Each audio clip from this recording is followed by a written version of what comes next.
Bonjour et bienvenue dans ce nouveau road trip. On se retrouve aujourd'hui dans les Pyrénées. On ne croirait pas comme ça, mais hier il faisait un temps de ouf et on avait une vue exceptionnelle. Là c'est pas tout à fait le cas.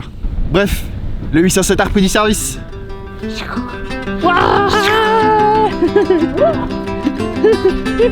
Ah non, il y a trop de pluie ici.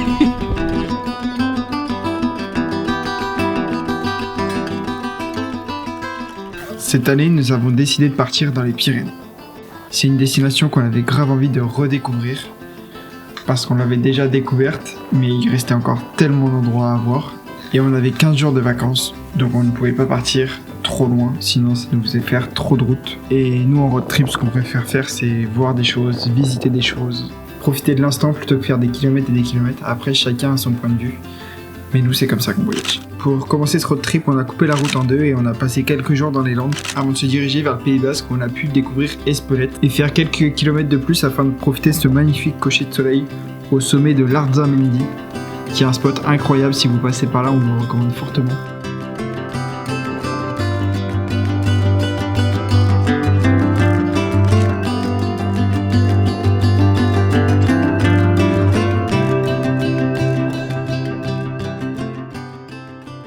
Cette année, on n'avait rien prévu, ou presque. On savait qu'on voulait aller dans les Pyrénées, on savait pas vraiment ce qu'on allait voir, à part 2-3 spots, 2-3 randos qu'on avait vus avant, mais sinon on savait vraiment pas comment notre voyage allait s'organiser.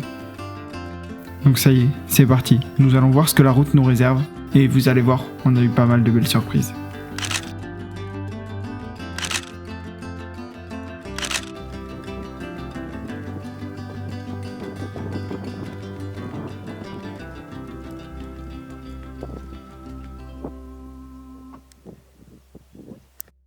Je pense que vous m'entendez encore parce qu'on est à l'abri du vent.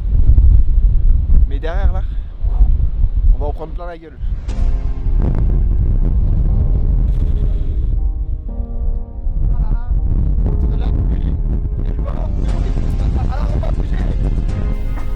Après cette soirée magnifique, au réveil la météo était horrible. Alors on a pris la direction de l'Espagne.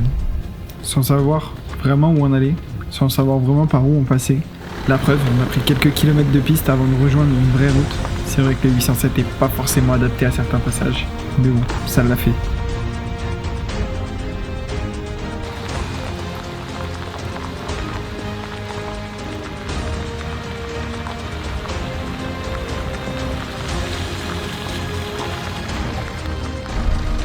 Moi je veux l'accorde, la musique est un peu trop épique. Mais comprenez-nous, on est arrivé en Espagne par un chemin très bizarre, dans le brouillard, sans réseau, sans même savoir ce qu'il y avait à visiter, ce qu'il y avait à voir, ni même le nom de la ville la plus proche. On ne savait vraiment rien du tout, mais bref, nous voilà en Espagne. Une fois arrivés, le temps n'était toujours pas avec nous. Alors on a pris la direction d'une petite cascade, sous la pluie, sans même savoir ce qu'il y avait à voir au bout. C'était pas la cascade de l'année, mais bon, ça nous faisait sortir de la voiture, et on pouvait enfin dire que le voyage avait commencé.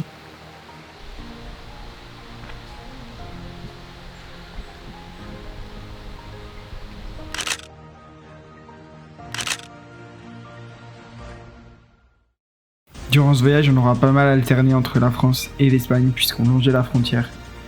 Donc laissez-moi vous présenter les magnifiques gorges d'Ola Doubi. Donc aujourd'hui, seconde rando. On a fait un rando qui est un peu plus grosse que celle d'hier. On est monté en haut des gorges d'Ola Doubi en passant par la passerelle d'Olzart. On s'est baigné en haut dans des petites piscines naturelles. C'était sympa. Et là on redescend tranquillement jusqu'à la voiture. Arrête! Qu'est-ce que c'est? Arrête de me filmer à mon insu. Y'a pas d'insu là. Imagine. Que se passe-t-il dans votre tête aujourd'hui?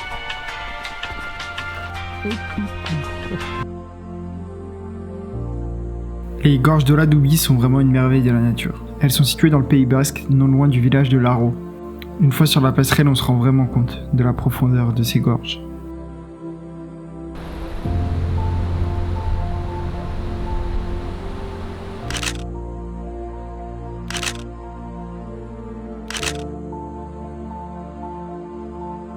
C'est un endroit assez connu et touristique, mais ça vaut vraiment le détour. Mais pour aller jusqu'à la passerelle, c'est une randonnée assez facile d'1h30 environ. En envoyant le drone au fond des gorges, j'avais le sentiment d'être dans Avatar. Et vous, dites-moi ce que vous ressentez. Dites-moi dans les commentaires si ce paysage vous plonge dans un univers parallèle.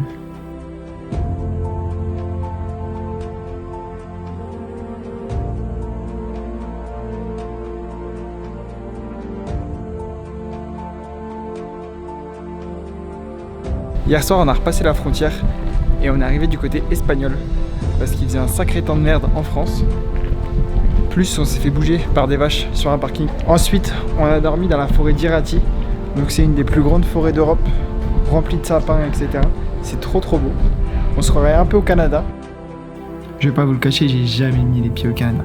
Mais je sais pas, le fait d'avoir la forêt à perte de vue, de changer de vallée et retomber sur d'autres kilomètres de forêt. Et encore, et encore. Je me suis dit que ça devait ressembler à ça, le Canada. La forêt d'Irati, c'est un de ces endroits qu'on n'avait pas du tout prévu, ni de traverser, ni même de visiter parce qu'on n'en avait pas connaissance. Mais je peux vous dire qu'on a pris du plaisir sur ces routes. Parce que les villages qu'on a visités par la suite étaient déserts, inconnus, remplis de locaux, sans un seul touriste, à part nous deux. Et là, du coup, on a continué notre route. On est arrivé dans le village d'Anso, qui est vraiment authentique. Il n'y a que de la pierre. Et franchement, c'est sympa.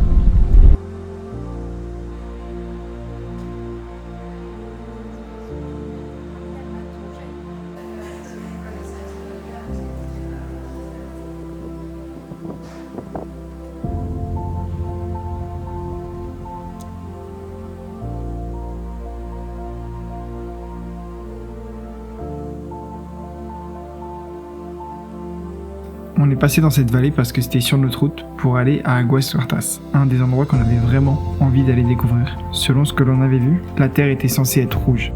Alors c'est toujours le même débat, est-ce que la terre va vraiment être rouge? Est-ce que ça va être décevant? Il fallait qu'on aille voir ça de nos yeux. Ce matin on s'est levé à 6h pour faire Aguas Huertas. C'est une rando super sympa et du coup on voulait être les premiers sur place. Donc on est arrivé à 7h ici, prêt à partir. Et là il pleut des cordes.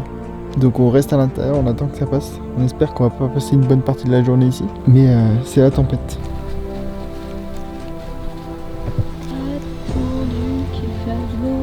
Ça va faire 4 heures qu'on est là.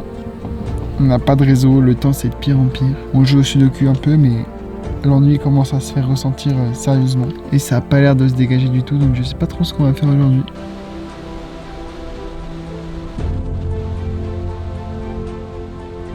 Bon on se retrouve le lendemain. On est au même endroit qu'hier. On vient de se garer sur le parking, on vient de partir. Comme vous pouvez le voir, il fait très beau aujourd'hui. On a un ciel tout dégagé.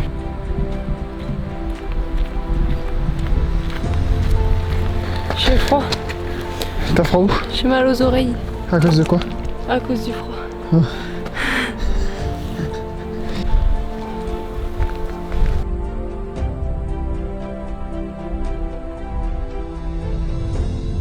En 45 minutes depuis le parking, on est arrivé à Aguas Huertas. Aguas Huertas.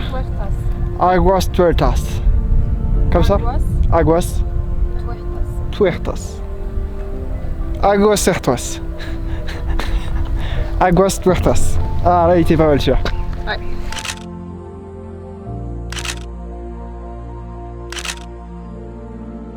Le pélican? Le pélican? Ah.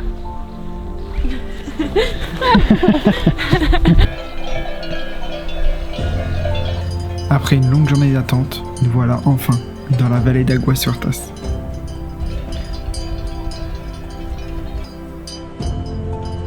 Le soleil se levait à peine et la vallée était à moitié dans l'ombre, à moitié au soleil. Et ça donnait un contraste fou. Voilà, le genre de paysage qu'on est venu chercher en venant dans les Pyrénées.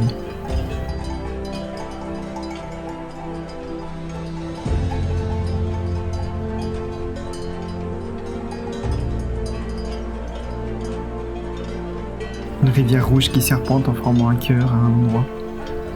C'est la beauté de la nature tout simplement.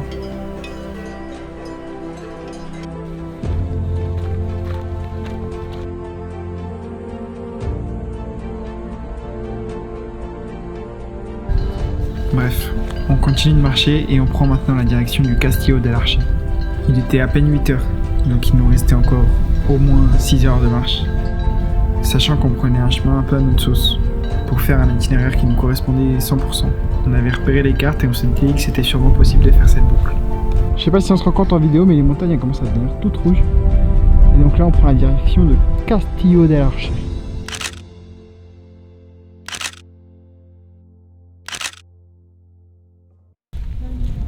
On n'avait pas vraiment les informations nécessaires pour savoir si c'était facilement réalisable ou si ça allait être un peu compliqué.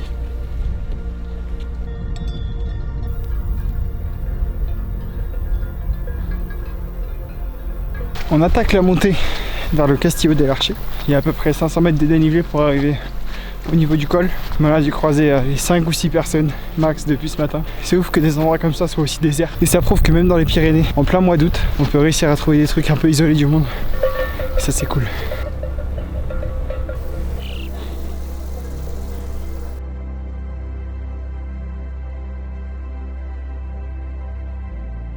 Le paysage il est incroyable.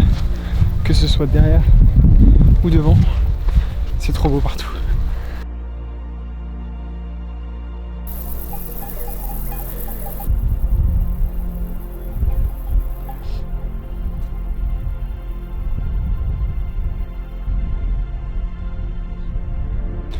On est presque arrivé en haut, il ne reste plus que ce petit bout là à monter. On est pressé d'y être. Petit le voit vraiment. Petit, à une centaine de mètres de dénivelé je pense. Mais petit hein. Un beau mur, un petit mur.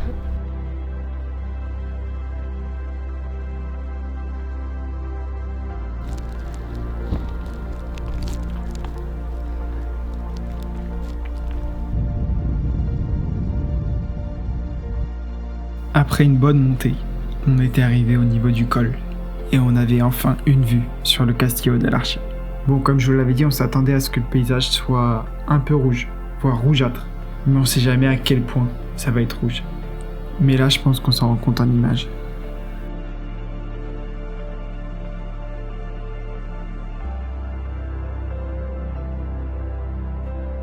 Regardez-moi cette vue.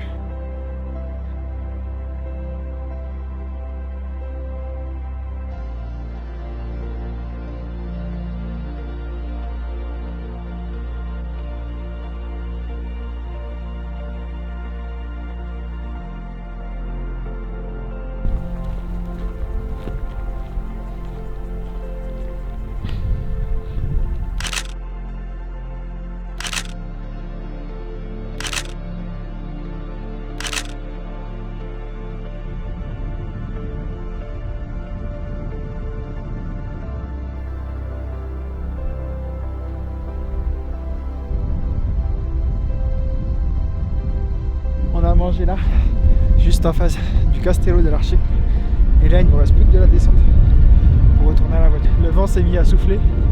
On n'a pas eu chaud pour manger. C'est pour ça qu'on a remis une petite couche. La vallée par laquelle on est redescendu pour rejoindre la voiture était tout aussi incroyable que le reste de la rando. On a toujours cette couleur rougeâtre, ces pierres, ces paysages de fou. Et en plus, on a eu la chance de rencontrer un isard.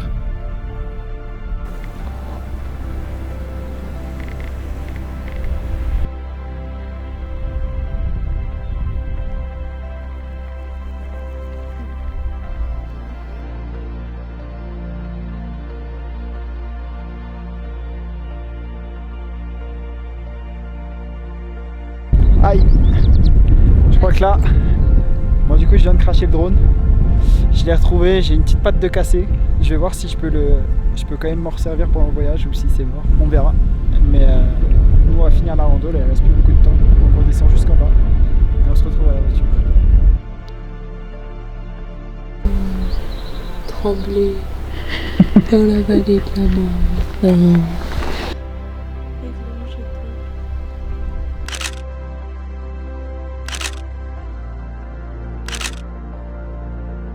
On vient d'arriver dans la vallée d'Ordesa et on n'a pas le droit de dormir en camping sauvage, donc on s'est posé dans un camping pour 2 nuits. Ça nous permet de prendre une vraie douche chaude, contrairement à la douche à pression qu'on a. Donc c'est pas ce qu'on kiffe le plus être au camping, mais bon, y a pire. La vidéo s'arrête ici et la suite du voyage ce sera dans une autre vidéo. Merci à tous d'avoir regardé jusqu'à la fin. N'hésite pas à t'abonner si cela t'a plu, c'est ce qui me soutient le plus. Et surtout, n'oubliez pas de voyager, moi je vous dis à la prochaine.